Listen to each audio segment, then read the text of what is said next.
Mods. Hello, I'm Greg Rudke Mods, and welcome to episode 1 of season 4 of my PowerPC series. In today's episode, we'll be showing this and upgrading it. And do you by any chance remember this episode right here where this happened? Oh my God, it's really a prototype, guys. It's a Matty Mac from the development team. I got a prototype! Yeah, that's right. We are definitely going to be working on the prototype today. As we can see here, it is currently running. This is indeed the prototype. And I've learned a lot since that video has been filmed about this system, and it's actually in a lot better shape and a lot more complete than I thought, thanks to Hap from alittlebitedifferent.com. I'll put a link to his website in the description below. Hap has been helping me figure out everything about the system and telling me things about it. For instance, the Apple logo actually isn't missing. It was never installed, apparently. Since it's a prototype, Apple was going for functionality, not looks. So we're not going to be putting an Apple logo back on it because there was never one on it in the first place. So we're not going to be doing that. But Hap did recommend, since this didn't have the original hard drive in it, and it won't hurt the originality since it doesn't have the original prototype hard drive in it, Hap recommended that we do an SSD upgrade to it. And what we're going to do is what I always do when I SSD upgrade a PowerPC notebook or G4 Mini. And that would be doing an mSATA drive like this. This is a 64 gig. In fact, this is the identical same drive. It's not the same drive, but it's the same specs and same everything as the drive that's in my G4 clamshell. And we'll be putting it into this adapter case right here to make all that work. We're also going to be upgrading the RAM to 512 megs, which will make it 576 megs. I don't have that module here right now to show you. I forgot to bring it over from next door, so I'll have to go get it first. But we'll be upgrading the RAM for that, and we'll lastly be installing OS X 10.0 onto this system for a future King video I'm filming. And I've decided to use this as that computer for that video because the last computer I tried to use it with, it didn't turn out very well. So we'll be also installing OS X 10.0 on here in this video, and we'll also be, of course, tearing it completely down so you can see all the prototype goodies. And I'll be doing this as carefully as possible. In fact, I'm not planning on replacing anything on this case, even though the top case has a giant crack in it. And Hap tried to actually talk me into changing the top case. It's the original prototype. I'm not touching it. But I am going to eventually fix the DVD drive. We're not going to be doing it in this video. But I will eventually be fixing it. But since I'm not fixing it in this video, we'll be using this FireWire optical drive right here to install 10.0 onto this new SSD. And I'm really excited for this video. Get ready to see a lot of prototype goodies, and let's get to it.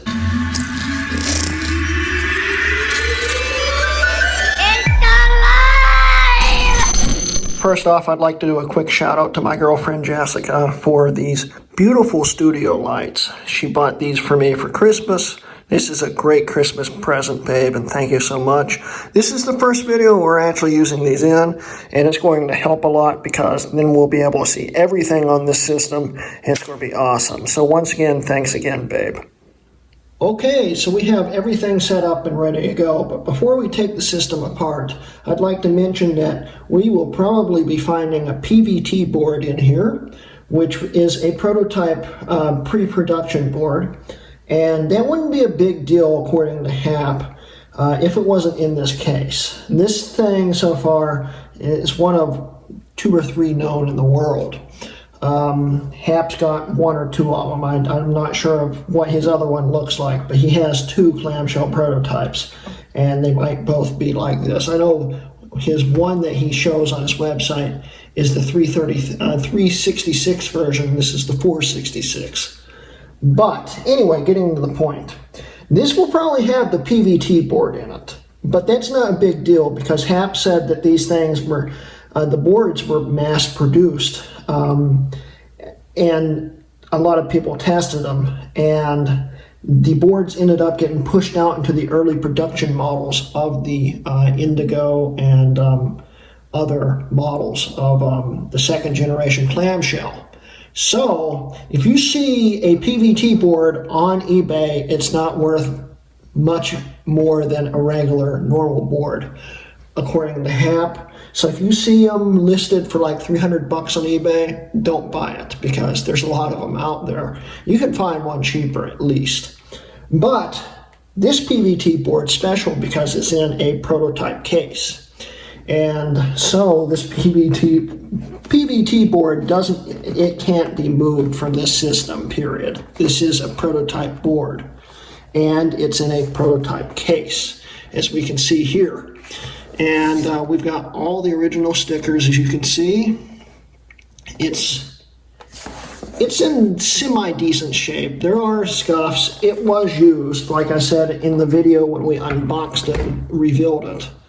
But it's in pretty good shape, and we're going to try to keep it as original as possible. Of course, there are some cracks in the bottom case. We can't do a whole lot about it, and we've got to be super careful not to damage the bottom case any worse because it's a prototype bottom case. It's not replaceable. So we have to live with the cracks, but we'll clean it up, try to make it look nice. We'll be putting in the SATA SSD and the RAM, and well, let's get on to it. By the way, I'll be using an iFixit guide because even though I've taken apart like probably 20 clamshells by this point, and I'm pretty good at it, I don't want to mess this up. So I'm going to be following step by step with an iFixit guide and use an iFixit toolkit. Not sponsored, but hey, iFixit, if you want to sponsor me, I'd greatly appreciate it.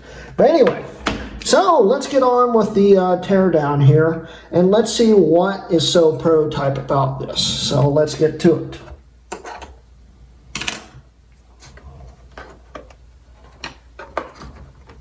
And I don't know if you guys have seen the close-up. Also, Hap said not to worry about the FCC sticker. He said to leave it original, and I'm going to. It's really worn out, but still. I haven't showed you guys closely in this video. Here are the Medimac stickers and the development team stickers. It's pretty neat. So anyway, let's start with this teardown and get going here.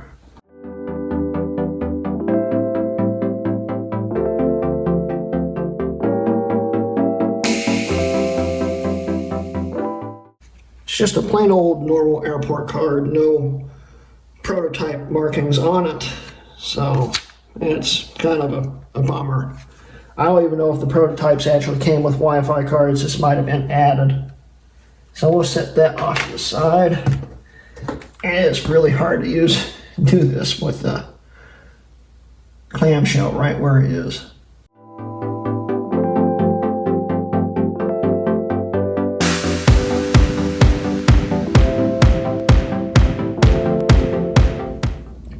I want to say that this keyboard connector is different.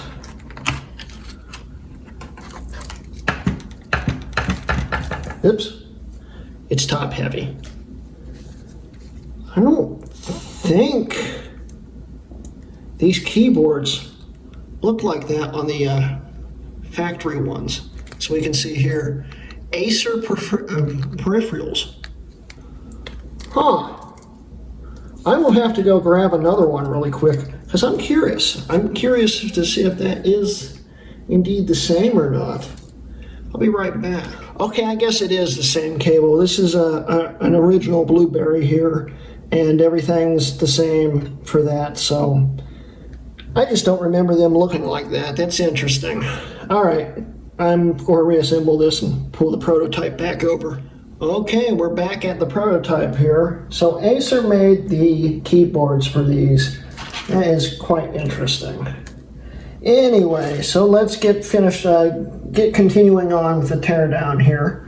First off, what I could do while I'm in here is, that connector's a little crooked. This drive might not be totally broken. The connector might be a little messed up. We'll see. But we'll pop the RAM up here, pull it out. Oh! Okay, yeah, this is not a PVT board. This is an EVT board, which is even earlier. This is a very, very, very old one. In fact, it even says old UN, which I figure means old unit for the old case is in it. It's in.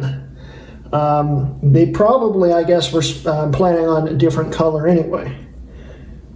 That's interesting. We're not going to upgrade the RAM right now, because I'll show you that close up. So we'll put the old RAM off to the side. The old RAM, I think, was upgraded at some point. But this board's really massively valuable. Wow. Was not expecting to see that. So, yeah, let's continue with the teardown here.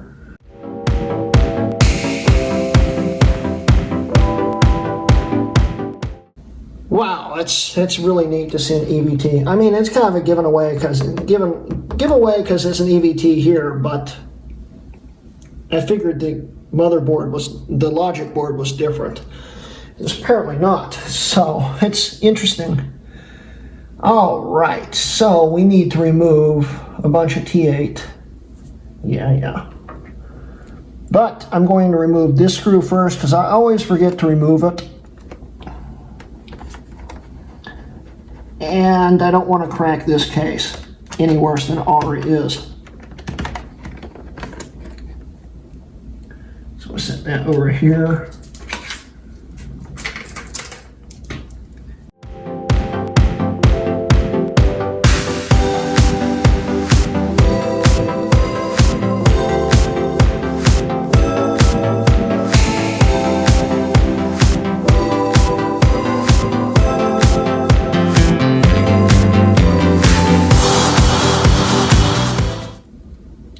The website has stopped loading. You are not connected to the internet. What do you mean I'm not connected to the internet? Okay. Yeah. I'll be right back. Sorry about that. I had to trade my black book out with my mid-2010 white MacBook because for some reason it was getting some kind of rogue DHCP and it was showing a Class A network when I'm on a Class C. And if any of my viewers are network people, you'll understand what that means. But I couldn't get it to actually default to Class C. It kept going back to Class A. And I couldn't even do a static IP. It wouldn't connect unless it was through DHCP. So I gave up and swapped systems. So let's get back to the teardown here. We are now to the point where we start carefully pulling the case apart.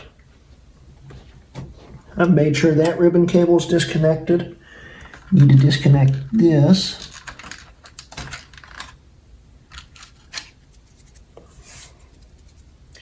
I gotta be very careful right here. It hasn't cracked all the way through yet. So I don't know how I'm going to grab this without cracking that more.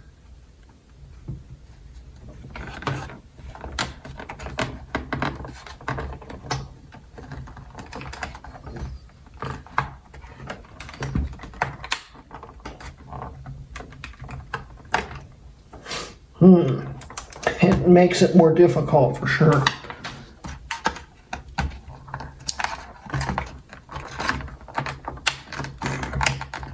Oh, it's flexing. Oh no. Oh no, it's really flexing now. Might still need to do the top case at this point. Ooh. That's not good. I've got a feeling whoever opened this the first time was pulling on it without taking the screw out because they didn't realize there was a screw there. And they didn't realize it until it cracked, and then they realized that there was a screw there. I don't know how they got it out. Let's try maybe prying it with my iFixit kit, which I don't know where I put. There it is. Oh, here's a pry tool.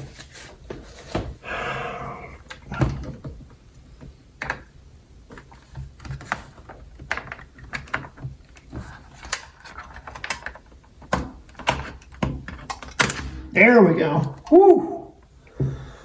Oh, it's nerve-wracking. Oh, whoa.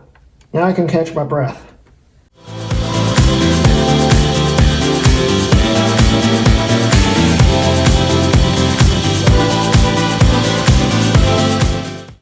As we can see, there is a lot of damage around here. I don't know what I'm going to do. It has a bad crack, but let's get to the prototype stuff. So I'll set this carefully off to the side.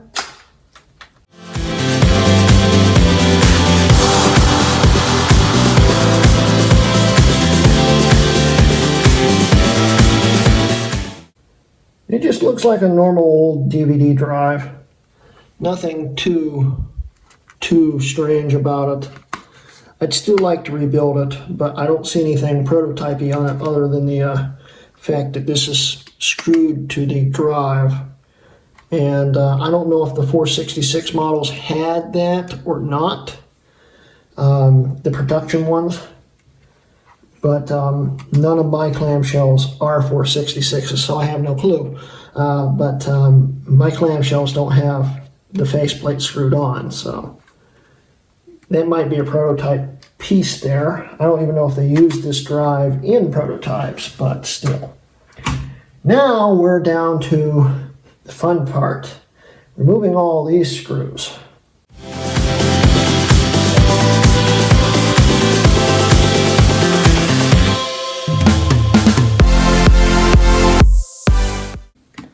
The good thing is whoever replaced this hard drive did not do the peel method, which I did on the G3 Clamshell. Very cringy to do, by the way, when you do it that way. When I say peel method, I mean you remove these screws right here and then just peel the shield back. Don't do that, especially on a prototype.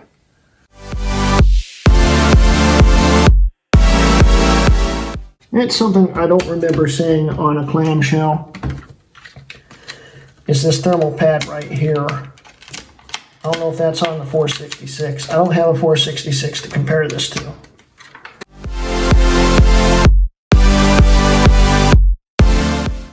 And it just looks like a normal clamshell board there.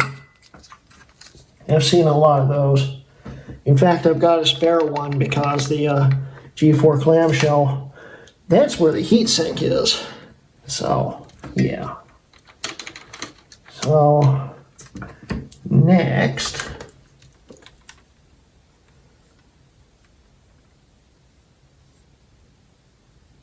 we completely lose everything again. Because this has gotten a rogue DHCP. I'm offline again. You've got to be kidding me. I'll be back. Okay, well, I'll wait for the MacBook to boot back up. I'm still trying to get it to work. I found out something interesting about this drive. It uses the same screw layout pattern as some of the DVD module drives for a Lombard or Pismo. And I happen to have two of those drives. So we're going to try to use one of those drives probably in the next video to fix this one. Even if it's swapping it out, I'll keep this, just to have it because it's the prototype drive. I'll keep it, but to get it to work, we can just swap out one of those drives from one of those modules, it should work. I also noticed that this faceplate is indeed broken. The tab here and the tab here are both snapped clean off. We'll have to glue that back together eventually, but it's on there. It's not coming off, so. But that's something interesting. And it looks like my MacBook just booted up, so let's continue on with everything. Okay, so once the MacBook booted back up into even a different operating system, the rogue DHCP hit again, and I gave up. And that was the last semi-modern notebook I had over here. All the rest of them are next door.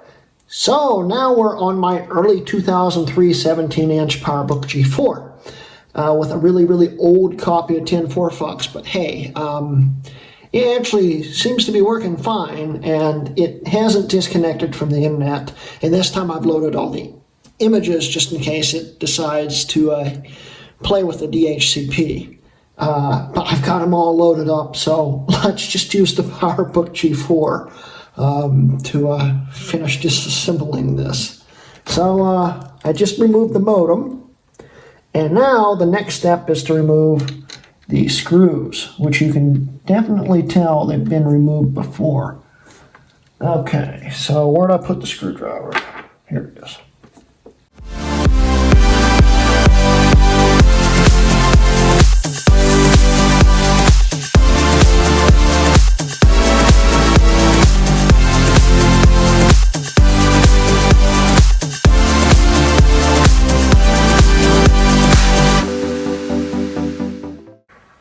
Now, if I remember correctly, this just lifts up like that. All right, there's the prototype screen, which is just a normal one without the logo. I don't think there's anything different with it. And I have no clue where to put this. Guess over here will work for now. Okay, this actually gives you a little bit better chance to see the EBT markings on it. That's neat. So, now to the next step, which is to remove the modem's phone jack.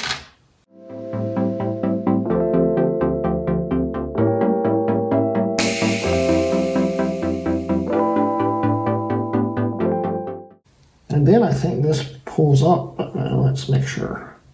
Yeah.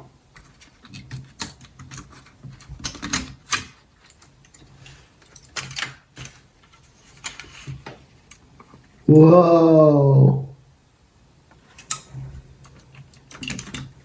You'll see what I see in a second if you don't already see it. It's still got the Sharpie on it that says 466.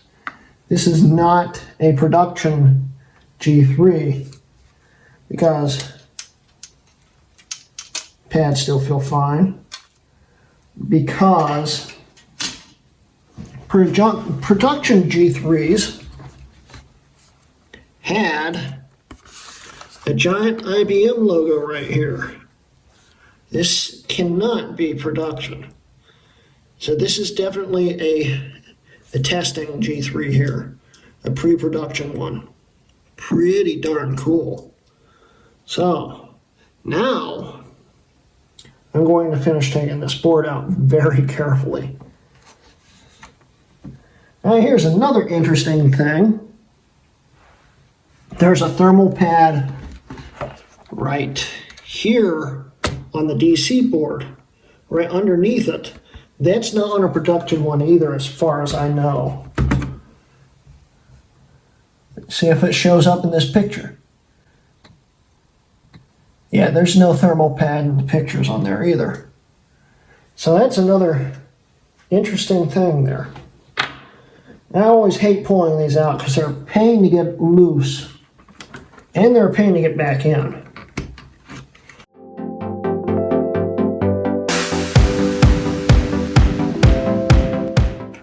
It's a normal production DC board from a Blueberry, I'm pretty sure.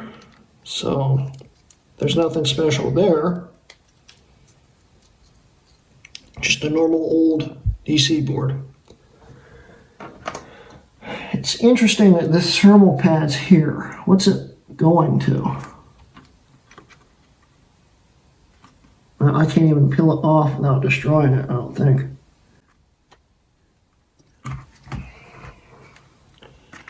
I'm not really sure what that is. Right there. But there's a thermal pad on it.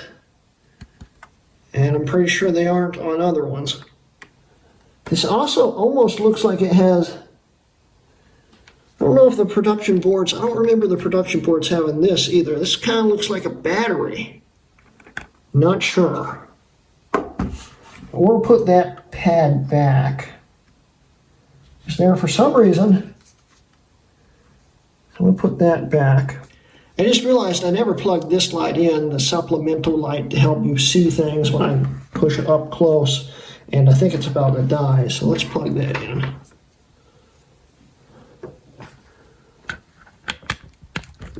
There we go. Wow, it's a giant difference. So yeah, what I was saying here, not sure what this chip right here is for. Who knows? We'll just put the pad back on for now. And this is probably a prototype of the GPU here. I can get the pad off in one piece.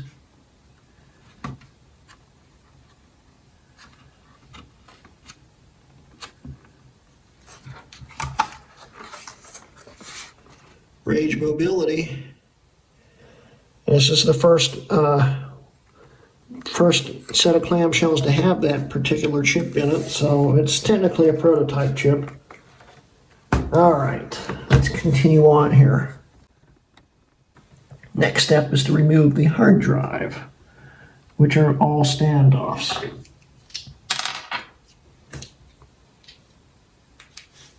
Before I put this back, I'll be assembling the SSD. Let's see here, how new is this hard drive? Does it say?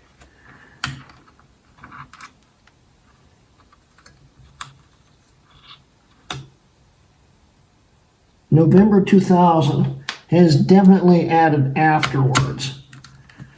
Because by then, the second generation had just came out, and they only came with 10 gig drives. This is a 20 gig drive. So yeah, it's not a prototype hard drive, sadly. I wish it was, and I wish it still had all the stuff on it. But you can't do a whole lot about that.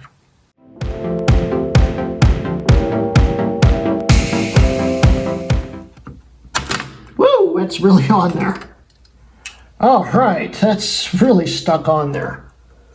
Okay, so there's the not really a prototype hard drive right there. We're about to get this logic board out. There's just a few more screws. Then we can take a detailed look at it. I think they're all standoffs except maybe one. One near the left side of the RAM slot. Okay, got that. The rest of them are standoffs, I think.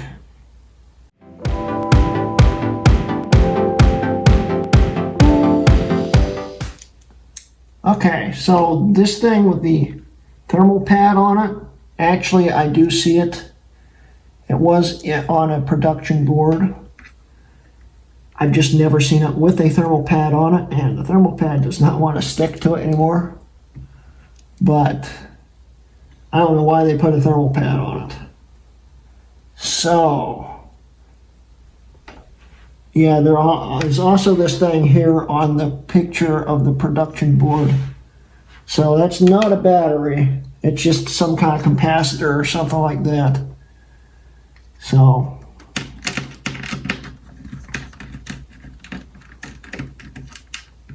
putting these back in, you need to be really careful.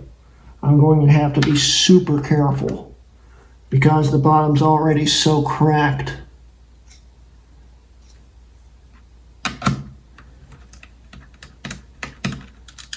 I have cracked and broken off these standoffs before on other clamshells. I don't want to do that again. So I'm just taking my time here.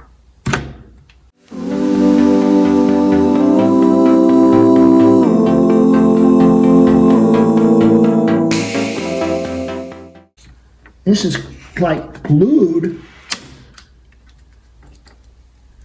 on. This is really nerve-wracking.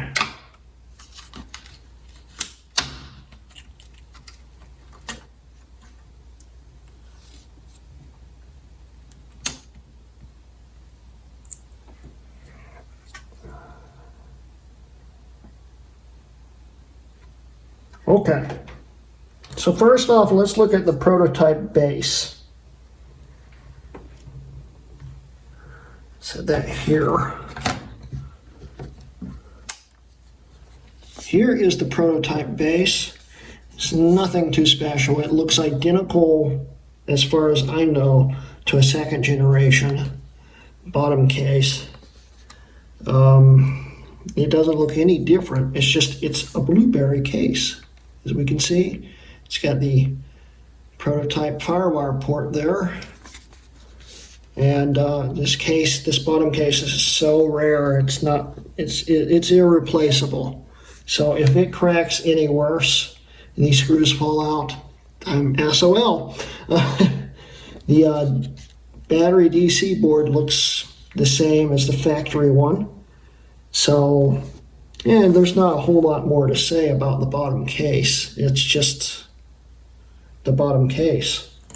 So, yeah. This is the big thing.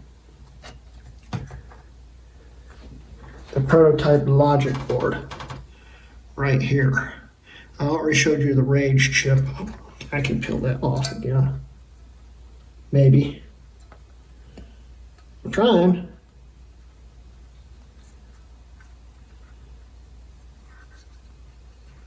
Yeah. There is the rage chip there. This is the same controller chip on, I think, all clamshells. It's made by Philips. This is the prototype 466 IBM CPU here, G3. You'll never see one that looks like that. Here's all the markings for the EVT, old, new, 466, all that. Okay guys, while I'm watching this video after I've finished editing it and stuff, I've decided to add this in too because I forgot to mention this. This is the audio jack to the board, which if this is indeed a prototype, this should be a video out audio jack. As we can see, it's got a bodge wire and a bunch of other things on it. So if you can pause the video really quick and look at that, yeah, that's definitely probably a prototype part right there too. And it kind of looks like it's been just kind of added on. The second generation, it looks a little bit different if I remember correctly. So this is definitely a prototype piece right here. And otherwise, this is just a production board from what it looks like. There's no difference. There's the prototype firewire port there. And yeah, it looks the same. So what I'm going to do now, since I've made sure everything looks fine and stuff, and I don't see any damage or anything whatsoever, what I'm going to do is first, let's upgrade the RAM. I've got it in hand, why not? Cover over the EVT. We've got 576 megs of RAM now. So now, what I'm going to do is put the board back into the case, and then I'm going to quickly show you once again how I make one of these SSDs. We'll do a time lapse on it. It's pretty self-explanatory. And then I'll set the SSD into here and then start reassembling it. So, yeah. I hope you guys enjoyed looking at this prototype.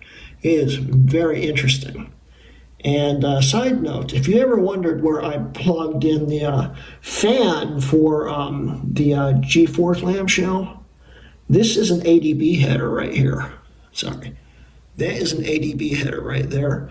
And it's actually a live ADB header. And it actually provides the voltage needed plus the ground needed for a fan. So that's where I wired it in at. It's like a fan header, basically. But it's pretty neat. So anyway, I'm going to put this back in, and then we'll quickly show you how I make these drives. Okay, I want to correct myself real quick. This Philips chip was on the second generation. It's not the first, but I'm pretty sure it was on all the second generations. So, yeah, that's something there. Now let's put together this SSD really quick. Here's the screws. There's the other screws. There's the case. And let's quickly time-lapse this.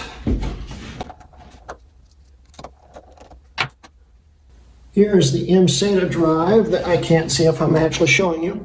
Here is the mSATA drive. This is straight out of a Lenovo. Just a normal old mSATA there, so let's see here.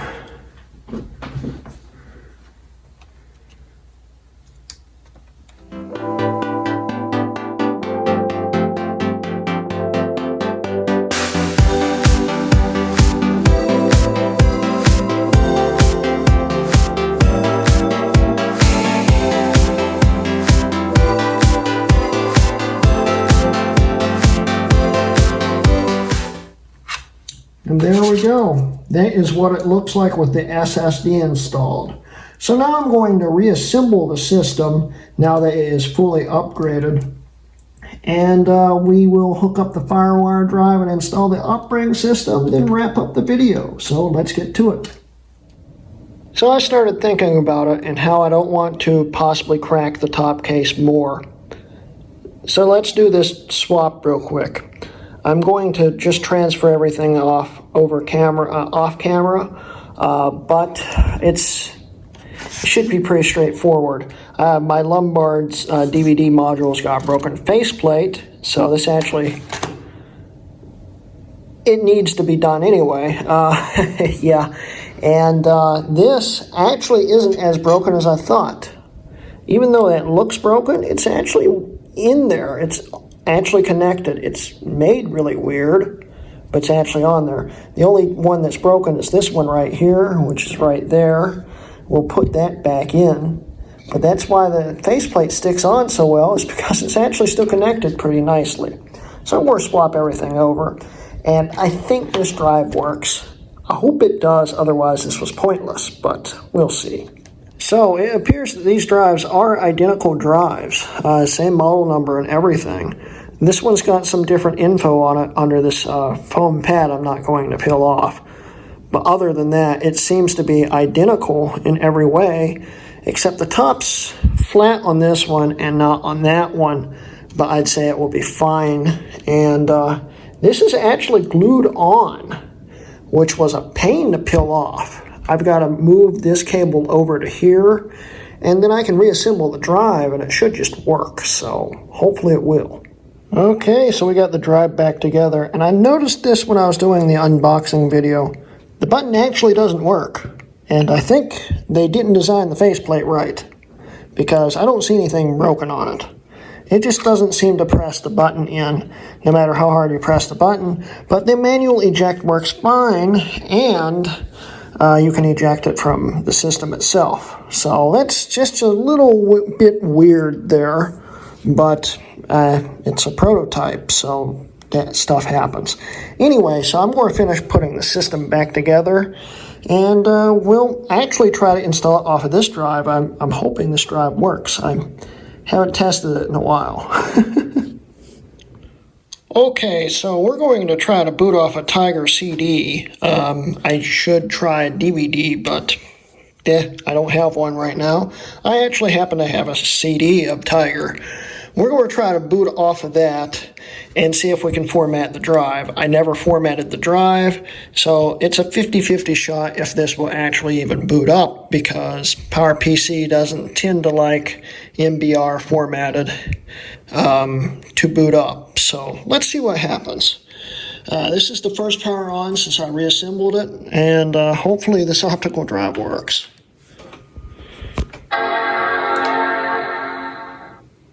See if he ejects. Well, it's not ejecting. Okay, we'll manually eject it.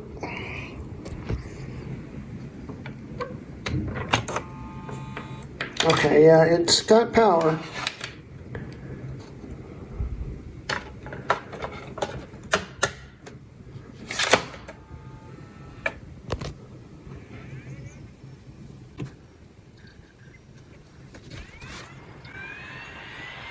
Sounds a lot healthier than the last one. Hey, the drive works. Awesome. So I'll let this boot up, and we'll do a quick format, and then we'll install 1010. Well, 10.0. 1010 would be impressive on this thing. But 10.0, and see if that works. So I'll be right back. And there is the SATA drive. Awesome. So let's erase, well, let's go in a partition. Should let us select what we need here. Right, not there. I forgot that's a leopard thing. Okay, so, yeah, let's do extended journaled. We'll just give all of 10.0 the size for now. It's pretty ridiculous and probably pretty dumb, but I'm going to be wiping this and setting this up for a future video. And in this series, this season, in fact, we'll show you the system, go over the details about it, how I got it and stuff like that. So it's going to be set up differently, but let's partition it for now. Partition. And while it does that, and then I'm going to be setting this up for a friend who wants to borrow this for a few videos. I'm not going into detail who, but that should be coming out in either January or February. But it's already formatted. That's really fast. It's incredible what an SSD does in one of these things. Let's quickly go over to Utilities, System Profile. Let's see if the RAM worked.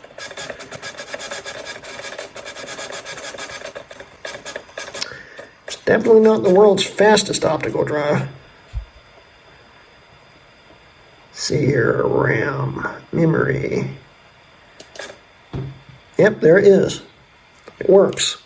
Okay, so I'm going to set up the camera for the 10.0 install, and we'll get on to that and then wrap up the video. Okay, guys, so I've got the 10.0 disk in the drive. Let's power it on. And close the drive.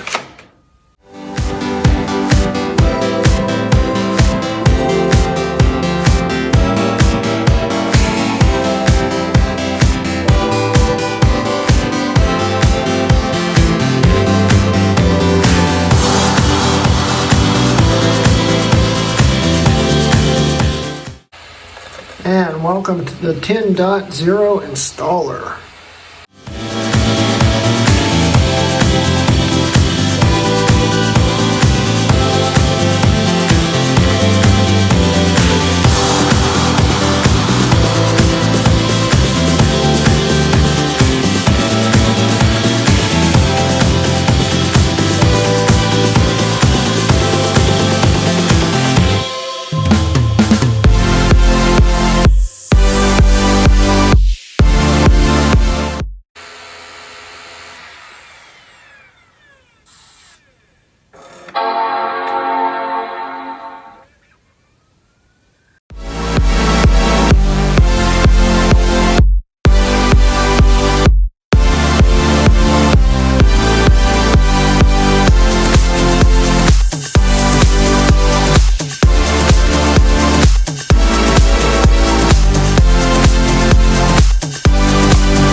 Welcome to 10.10, guys. That install took roughly 15 minutes, which is pretty darn impressive. If that. And I didn't time it, but I'd say it was about 15 minutes.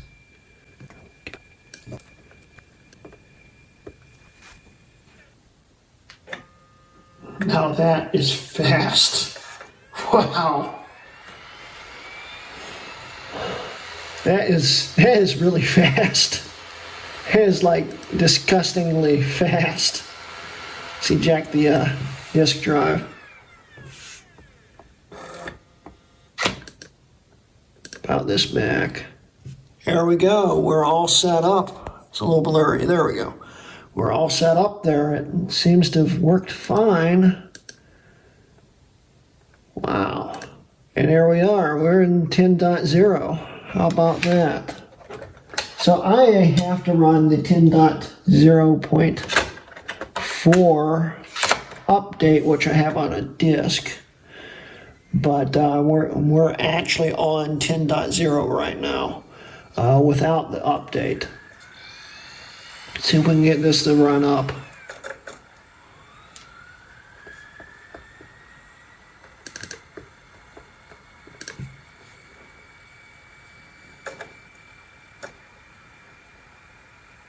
Yeah, it's really, really fast. So yeah, this is going to run the update, and I'll have it all set up for Ken's video that I need to film, which requires using this operating system. I can't go into detail past that. But I'm happy with the results. We got the prototype all up and running, and it's 100% functional now, which I am extremely massively excited about. I am so happy this worked. And yeah, I figures that I'll have to put a password on here before I can update it. But yeah, so I think that should be the end of today's video. I hope you guys enjoyed today's video. Let's see here real quick. Let me put this in here. Edit user.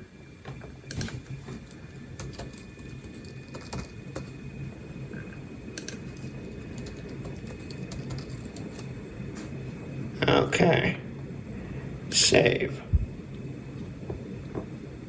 Okay. All right, now it should run. It's really fast with an SSD, and it's still saying I'm going to have to restart the thing. But yeah, anyway, getting back to the point, I hope you guys enjoyed today's video, and I should have hit restart. Oh well. This was very successful. I hope you enjoyed seeing the internals of a prototype. And I hope you enjoyed watching 10.0 install really, really fast in your speed, because of course it's been sped up for you. And yeah, I'm just really happy and excited this thing's working.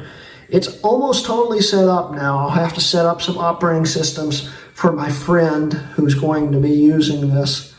But we'll also be doing one more episode on this before it goes out, I hope.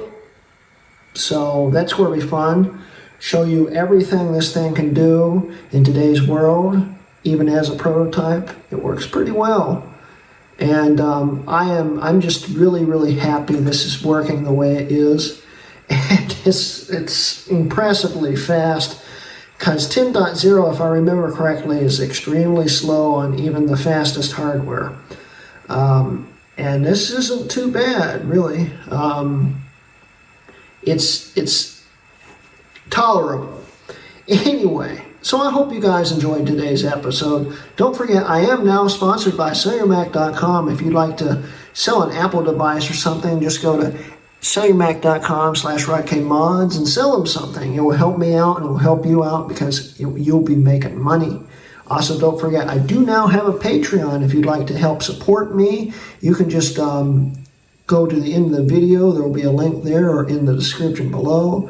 And also, I do release these videos a day early, usually, sometimes even earlier than that, on my Patreon. So if you want to see them earlier than that, you can also do that. So anyway, I hope you guys enjoyed today's video, and thank you for watching.